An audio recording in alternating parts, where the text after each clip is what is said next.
أطيعوا الله وأطيعوا الرسول وأولي الأمر منكم. Assalamu alaikum wa rahmatullahi wa barakatuh. What's your name and where are you calling from?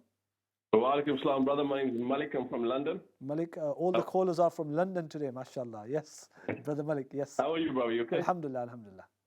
Alhamdulillah, good, good. Brother, I'm learning new things about Jummah Salah on a Friday.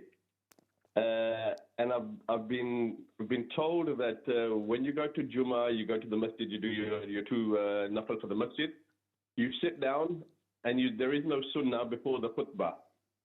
Then after the khutbah is done, you do your sunnah.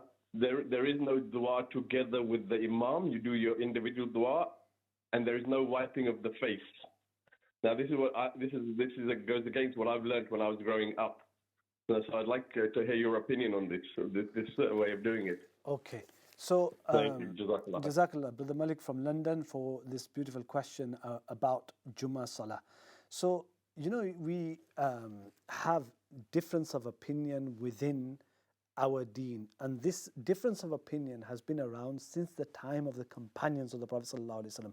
It's not nothing new. It's since the time of the Prophet ﷺ, depending on what this companion heard from the Prophet ﷺ, what this companion heard from the Prophet ﷺ, what this companion heard from the Prophet ﷺ. Hazrat Aisha radiallahu ta'ala anha had an opinion, Hazrat Ibn Abbas radiallahu ta'ala anha had an opinion. Two different opinions between senior companions of the Prophet ﷺ, both who are very, very close to the Prophet ﷺ. Similarly, Ibn Masud radiallahu ta'ala anhu had an opinion, and Abu Hurairah radiallahu ta'ala anhu had an opinion, and Ibn Umar radiallahu ta'ala anhu had an opinion. So when we look back in our tradition, our salaf, our pious predecessors, the differences of opinion within scholars has been around since the companions of the Prophet ﷺ. That's the starting point. Now what we will find that as the years went, the four imams put together a comprehensive code for our deen. That what shall we do for tahara, for purity, for salah, for zakah, for hajj, for sawm, for nikah. All of these rulings, Imam Abu Hanifa rahmatullahi put them together, and his students, Imam Abu Yusuf, Imam Muhammad. Then you have Imam Shafi rahmatullahi. Then you had Imam Malik rahmatullahi. Then you had Imam Ahmad ibn Hanbal rahmatullahi. And there were other, Imam Thawri rahmatullahi, Imam Awza'i rahmatullahi. Other scholars also put their code of Sharia together. Imam Awza'i's fizzled out. Imam Thawri's fizzled out. The four imams that remained in terms of their code being applied and practiced around the world were the four imams, Imam Abu Hanifa, Imam Shafi, Imam Malik, Imam Ahmad ibn Hanbal rahmatullahi. These four imams, their code and their madhab was accepted by all of the world in different regions of the world. And like for example, Hafiz ibn Hajar rahmatullahi. Hafiz ibn Hajar rahmatullahi is the scholar that has written the most comprehensive commentary on Sahihul Bukhari. So the Bukhari that is known as the most authentic book after the Quran is Bukhari. And the most authentic, comprehensive, accepted commentary of Bukhari is Fathul Bari, written by Hafiz ibn Hajar rahmatullahi alayh.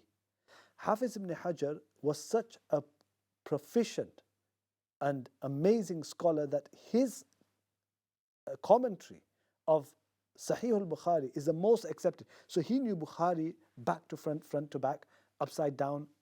He knew it amazingly. And even today, everyone uses that commentary in teaching Bukhari. And yet Hafiz ibn Hajar rahmatullahi alayhi followed Imam Shafi's fiqh. The question arises that when he was such a prolific scholar, why did he follow Imam Shafi's fiqh? Imam Nawawi rahmatullahi alayhi, the great Shafi scholar, the one who wrote Riyadus Salihin, he also wrote a commentary of Sahih Muslim. And yet he was a Shafi scholar. He used to follow Imam Shafi. What I'm trying to say is that even prolific scholars who knew Bukhari, who knew Muslim, followed one of the four fiqh, followed one of the four imams. And the four Imams have differences of opinion.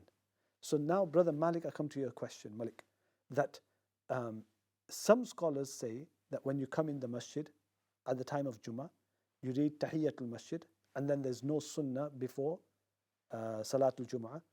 But other scholars say that no, there are four sunnah before Salatul Jummah, and they have their evidences as well. Every single scholar has their evidence. And it's not for you and I to decide who has the most authentic, strongest evidence, because you and I are not scholars. Even myself, I don't consider myself as a scholar who can determine who has the best evidence, because that's at a different level. That's at a different level. So what we say is that if you follow Imam Abu Hanifa and it says that you pray 4 sunnahs before the Jummah Salah, do it. If you follow Imam Shafi, Imam Malik, Imam Ahmad, you follow those scholars and you do it, no problem.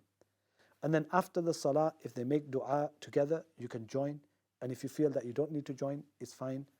And after the dua, if you need to wipe, wipe. If you don't wipe, don't wipe. Difference of opinion. أيها الذين آمنوا أطيعوا الله وأطيعوا الرسول وأولي الأمر منكم